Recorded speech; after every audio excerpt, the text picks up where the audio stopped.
Waxaad dareemaysaa jahawareer, waad isku buuqaysaa, waadna fikiraysaa, waxaad isku dayaysaa inaad xakamayso dabeecadaha dadka.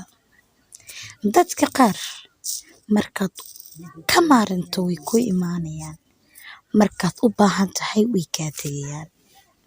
Marka aynu doonayno way naga tagaan, marka aynu doonayno way noo imaadaan. Taasi waa xiiso, wayna xiiseynayaan marna way naga tegayaan. Laakiin waa inaysan saameyn kugu yeelan, aadan ka fikirin dabeecadaha dadka, balse mar waliba aad eegtaa waliba si feejigan. Waxa aad doonaysid, waxa aad ka fikiraysid, waxa aad rajaynaysid iyo waxa aad mustaqbalkaaga doonaysid. Waxaa jira dad ku garab taagan noloshaada. Mar waliba isku day inaad guulaysato, dadka kula faraxsan markii aad guulaysatana ayagana sii muhiimad si aad mar walibana dareen inaad tahay qof isku filan. Inaad dareento isku filnaansho waa midda ugu muhiimsan. Maskaxda bini'aadamka mar walba waxay isku daydaa inay xakamaydo dabeecadaha dadka. Laakiin ma awoodid mar walba inaad xakamayso dabeecadda qof.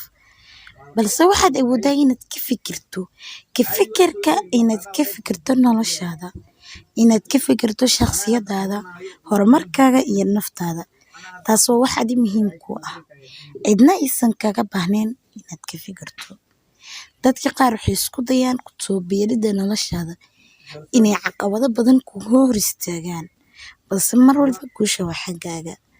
Dareen dadka kale waxa ay leeyihiin ha dhageysan, balse isku day inaad maqasho hadallada ay ku leedahay qalbigaaga.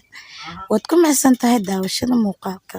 Fadlan channelka hadaad ku cusub tahay subscribe saar gambaleelka riix, siina share garee, like-na ha ka ilaawin. Waxaan kugu mahadcelinayaa maadaama aad dhamaysatay muuqaalka. Mahadsanid.